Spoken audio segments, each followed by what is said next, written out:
This is my new Spider-Man Web Blaster.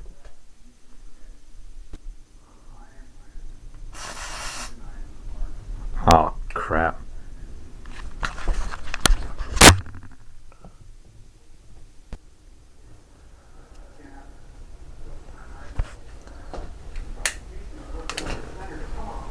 Test 2.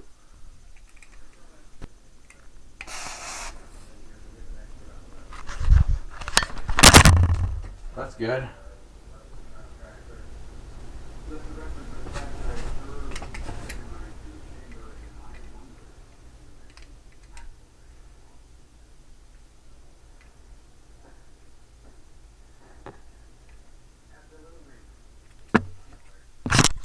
Got it right up there.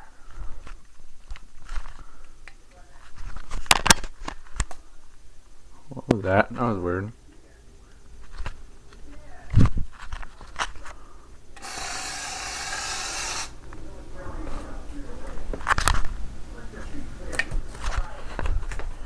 Alright, that's my review on the Spider-Man Web Blaster.